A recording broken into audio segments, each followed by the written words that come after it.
85 शासन निर्णय आपण काढले. म्हणजे चळवळ काय काम करतं हे आपण अख्ख्या महाराष्ट्राला आपण दाखवून दिली का मंत्रिय पदापेक्षाही चळवळ किती महत्त्वाची असते. आणि त्याच्यातून आपण 182 शासन निर्णय काढले. या सगळ्यामध्ये 2,500 रुपये मानधन, कर्जमाफी एका वर्षातली आमदार नसतानाची कामगिरी आहे बरं आमची.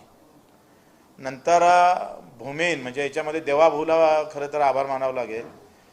त्यांनी भूमीन लोकांसाठी आमची मागणी होती का अपघात विमा लागू करा. जसं शेतकऱ्याला अपघात विमा आहे तसा शेतमजुरांना पण तो लागू झाला पाहिजे. त्याचाही शासन निर्णय निघाला आणि घरकुलासाठी पुन्हा शिंदे साहेबांनी मदत केली आणि 50,000 रुपये ग्रामीण भागातल्या घरकुलांसाठी सुद्धा वाढीव आले. ग्रामपंचायत कर्मचाऱ्यांना विनाअट पगार देणं भेटणं सुरू झाले, जे शेवटच्या घटकातले आहे. एकंदरीत या सगळ्या लढाईमध्ये आम्ही एका वर्षात काय काय घेतलं तर एकूण 40 ते 45,000 कोटीचं बजेट मी सांगतोय आमच्या आंदोलनामुळं सरकारले शेतकरी मजुरासाठी वळवावं लागलं. हे आमच्यासाठी मोठं यश आहे.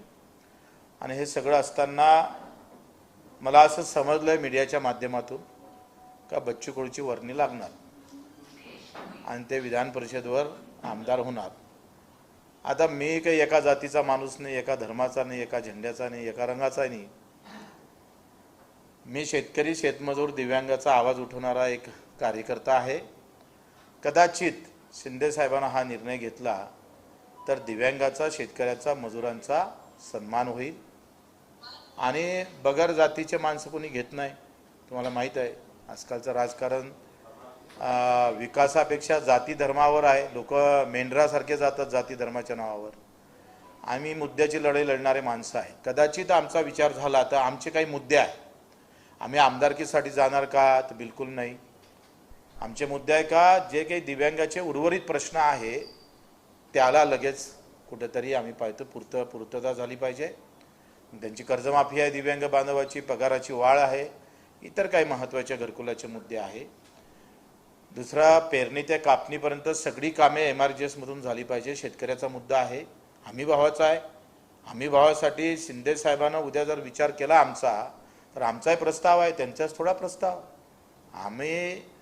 आम्ही काय म्हणते पदासोबत युती करणारे लोक नाही आहे. पदासाठी किंवा निवडणुकीसाठी युती करणारा बच्चू कडू नाही आहे. ते इतर पक्ष करतात युती, म्हणजे निवडणुका आल्या का यांच्या युत्या होतात. बच्चू कडूची जे काही युती आहे ती मुद्द्यासोबत असेल. मुद्दा असेल तरच मग आम्ही समोर पावलं टाकू. हमी भावाची लढाई आहे, मेळघाटातील काही प्रश्न आहे, स्कायवॉक आहे, फिरले मिल आहे चिलपूरची, शकुंतला आहे, एक्सप्रेस आहे. ह्या ज्या काही महत्त्वाचे मुद्दे आहे, काही संत्र्याच्या संदर्भातले असेल, ऊस उत्पादक शेतकरी, आमचे द्राक्ष उत्पादक, कांदा उत्पादक शेतकरी, शेतकऱ्याच्या प्रश्नावर मात्र भूमिका स्पष्ट केली पाहिजे. त्या संदर्भात भूमिका मांडली पाहिजे.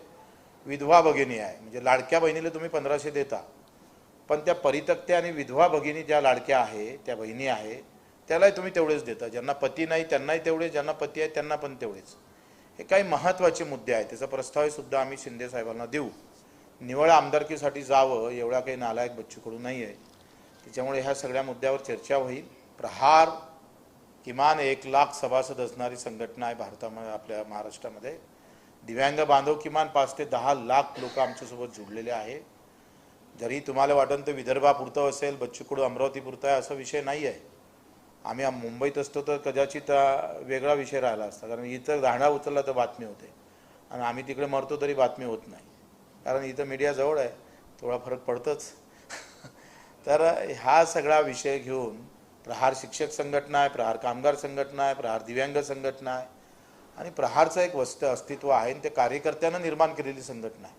ते जातीपाती धर्माच्या आधारावर बेसवर आम्ही निर्माण केली नाही. प्रचंड कष्टातून, कार्यकर्त्याच्या प्रचंड कष्टातून ते निर्माण झालेले आहे. जेव्हा बातम्या वाचत होतो विलिनीकरणाच्या वगैरे, तेव्हा थोडंसं दुःख वाटत होतं की मी शिवसैनिकच होतो जुना, शिवसेनेच्या बंडखोरीतून प्रहार. बच्चू कडू एकमात्र महाराष्ट्रात असा कार्यकर्ता दिसन का शिवसेनेतून गेल्यानंतर दुसऱ्या पक्षात गेला आणि 25 वर्ष सतत लढत गेला. कुठल्याही पक्षाचा पाठिंबा नाही, कुठल्याही पक्षाचा नाही. पाठिंबा देतो म्हटलं तरी आम्ही घेतला नाही. इतकी तटस्थ भूमिका. म्हणजे मला मागच्या वेळेस शिंदे साहेबांना म्हणता आलं असतं का 2 सीटा आम्हाला द्या, 1 खासदारकी द्या, युती करा, पण नाही, आम्ही ते काहीच केलं नाही. काँग्रेससोबत, शरद पवार साहेबांसोबत आम्ही बसलो. पण मला ते मान्य नव्हतं, आम्ही ते केलं नाही. अतिशय प्रामाणिकपणे आणि तत्वाला धरून ताकदीनं मुद्द्यासोबत आपण राहिलो पाहिजे. जो गोरगरीब जनता आहे त्याच्यासोबत आपण काम केलं पाहिजे. आपली ओळखच ते आहे महाराष्ट्रामध्ये. का सामान्य माणसाचा भिडू कोण असन तर तो बच्चू कडू आहे, असं एक जो नारा तयार झालेला आहे तो आमच्या कष्टातून, मेहनतीतून, प्रामाणिकतेतून झालेला आहे. आणि म्हणून त्या विचारानं ही संघटना मोठी केली, फार लढलोय. कर्जमाफी झाल्यानंतर, घोषणा झाल्यानंतर आम्हाला काही अपेक्षा होत्या शेतकऱ्यांकडून, काही गर्दी करेल, काही आम्हाला येऊन भेटून शाबासकी देईल. दुर्दैवानं ते भेटली नाही. आणि आज नेत्यापर्यंत जायची काय गरज आली? जनतेपर्यंत जाणारा माणूस बच्चू कडू आज नेत्यापर्यंत का जावं लागतं? त्याचं कारणही जनताच आहे. आम्हाला विधानसभेत हार खावं लागली. 150 वेळा रक्तदान करणारा, 350 गुन्हे दाखल करून घेणारा, पडल्यानंतर पुन्हा 80 गुन्हे दाखल करून घेणाऱ्या बच्चू कडूला हार खावं लागली. आखरी एकंदरीत या देशातलं राजकारण जात पात धर्माच्या ताकदीवर चालतं. मुद्दा आणि काम करणाऱ्या कार्यकर्त्याला मागं राहावं लागतं. ते तुम्हालाही माहीत आहे, वेगळं सांगायची गरज नाही. लोक बिलकुल काय म्हणते मेंढरासारखे जाती धर्माच्या मागं जातात आणि काम करणाऱ्या कार्यकर्ता थांबावं लागतं. असं एकंदरीत आमची भूमिका आहे. खरं तर बातमीतून बातमी तयार झालेली आहे, हे तुम्हाला मान्य करावं लागेल. आता या सगळ्या संदर्भात मी माझी भूमिका इथं स्पष्ट केलेली आहे. तुम्हाला काही प्रश्न विचारता आपण विचारू शकता. प्रस्ताव मला वाटतं मलाही तो माध्यमातूनच समजला. एकदा वगैरे भेट आमची झाली होती तेव्हा एक चर्चा आणि फोनवरून आम्ही सामंतसोबत थोडं बोललं झालं होतं, पण त्याच्यात काही स्पष्टता नव्हती.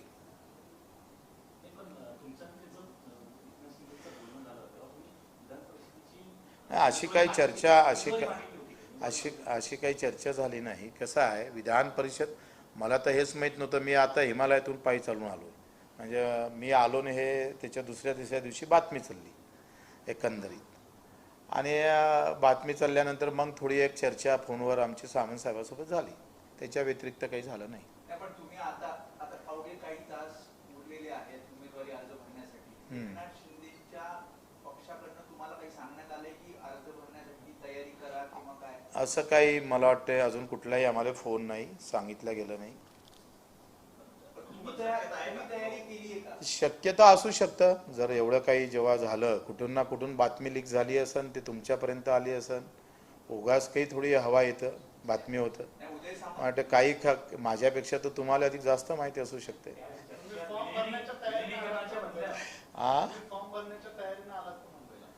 नाही, फॉर्म भरायला काही जास्त वेळ लागत नाही. आता 6 महिने 1 वर्ष अगोदर आपण भरलाच होतं. ते कागदपत्र बॅगीतच असतं.